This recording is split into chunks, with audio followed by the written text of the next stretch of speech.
this is structure of what? Neuron, right?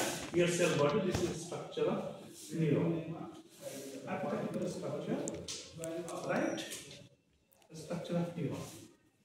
और अभी तुम लोग को जो हमने बताया एक पैच पर यहाँ के विषय में ये पोर्शन इतना काटा था, और इसी पोर्शन को जो है हमने यहाँ पर बताया कि ये तुम लोग को बताया क्या कि if there is stimulus here threshold potential, if it will lead to the threshold potential, then what will happen? That there is action, depolarization, repolarization, hyperpolarization, and again resting potential. ये बात हुआ, right? What I said here, see that कि ये जो portion है यहाँ पर voltage gated sodium channel, right?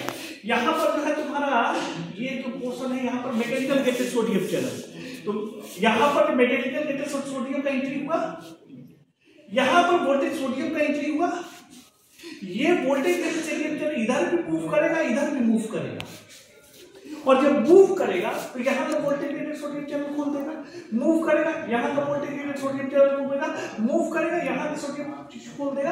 It means that in patch, अगर तुम देखो ये पैच के रूप में, ये पैच के रूप में जो है ये सारा जो है एक्शन पोटेंशियल यहाँ जो है मूव करते हुए यहाँ पर पहुंचे, राइट? यहाँ पर पहुंचे। और रिमेंबर यहाँ पर एक बड़ा इंटरेस्टिंग पॉइंट, ये एक जोन में, ये जो है एक जोन जो भीतर है, यहाँ एक जोन है, एक जोन है, तो ये एक जोन में फिर इसको थोड़ा सा ये इसी एक जोन को यहाँ कट करके बनाते हैं, सो बेहतर यू विल बेटर अंडरस्टैंड। ये एक जोन है, रिमेंबर ये एक जोन है, राइट? तो एक जोन में देखो यहाँ पर माइलिन शीथ होता है, रिमेंबर दैट माइलिन शीथ होता है, राइट? और यहां पर भी जो है क्या है, माइलिन शीथ होता है, राइट? ये जो खाली स्पेस है इसको नोड ऑफ रैनावियर कहते हैं। ये जो माइलिनेटेड है, तो यहां पर तुम्हारा जो डिफरेंट चैनल है वो एक्सपोज नहीं है ही नहीं। जो चैनल एक्सपोज कहां होगा, यहां।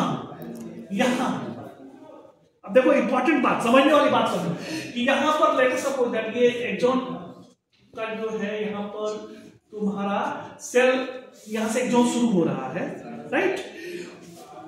यहां पर वोल्टेज गेटेड सोडियम चैनल है, सोडियम का जो है एंट्री हुआ, राइट? सोडियम इस डायरेक्शन में मूव करना शुरू करेगा, और यहां पहुंचता है, और यहां पहुंचने के बाद again voltage gated sodium channel खुल जाता है, और सोडियम का एंट्री, पोटेशियम का बाहर जाना होता है। अगेन ये जो मूव करके यहां पहुंचता है, इस तरह से there is jumping moment, right? Jumping moment होता है। अब इसमें इंटरेस्टिंग पॉइंट ये है, कहीं भी कोई भी अगर मान लो जब डिफ्यूजन होता है और केमिकल हो, तो 3 मिलीमीटर से ज्यादा नहीं जा सकता। अगर इस दो नोड ऑफ रैनावियर के बीच का साइड 3 मिलीमीटर से ज्यादा हो तो जंपिंग मोमेंट नहीं होगा। इसीलिए नेचर ने इतना खूबसूरत बनाया है कि ये जो दो नोड ऑफ रैनावियर का बीच का साइड जो है वो 2 mm के अराउंड ही होता है, कम ही होता है, 2 mm के अराउंड होता है। तो ये माइग्रेशन दो नोड ऑफ रैनावियर के बीच का साइड 2 mm से ज्यादा नहीं होता है। तो क्या हुआ, जंपिंग मोमेंट हुआ। अब देखो जंपिंग मोमेंट होने से क्या फायदा क्या होता है, मूवमेंट इन फास्ट। अब मान लो ये जैसे तुम चल रहे हो, देखो ये एक पग 2 पग ऐसे पैर से धीरे धीरे 1 पग 2 पग चल रहे हो, और एक ऐसे गैलोप करते हुए चलोगे, राइट? तो देखो ये गैलोप करते हुए चल रहा है। घोड़ा तो देखो ना गैलोप करता है, राइट? कोई भी जानवर को देखो गैलोप करता है, और जब गैलोप करेगा तो उसका क्या होगा, स्पीड बढ़ जाता है। तो यहां पर जो एक्शन पोटेंशियल का प्रोपगेशन हो रहा है वो फास्ट हो जाएगा, राइट? फास्ट हो जाएगा। इसमें जो है नोड ऑफ रैनावियर हेल्प करता है। तो यहां ये बात समझ में आया। फिर आगे देखो जो हम समझाना चाहते हैं, what I want to say that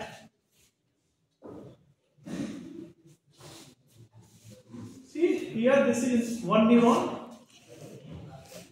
axon, और ये जो है आउट ऑफ प्रोपोर्शन इसको बनाया हमने। यहां पर तुमने टच दिया, टच देने के बाद क्या हुआ, एक्शन एक्शन पोटेंशियल प्रोपगेट होना शुरू हुआ, देखो प्रोपगेट होना शुरू हुआ, इसके माध्यम होते होते कहां पहुंच जाता है एक्शन पोटेंशियल, यहां पहुंचता है, राइट। और यहां पर पहुंचता है तो यहां पर जो है एक चैनल होता है, उस चैनल का नाम है voltage gated calcium channel, right. तो वोल्टेज गेटेड कैल्शियम चैनल खुल जाता है, और ये जब खुलेगा ना तो यहां कैल्शियम का एंट्री होगा, क्योंकि कैल्शियम का कंसंट्रेशन ज्यादा है, राइट। कैल्शियम का एंट्री होगा, अभी बस ब्रीफ में पढ़ा है, नेक्स्ट क्लास में इसको डिटेल में बताएंगे।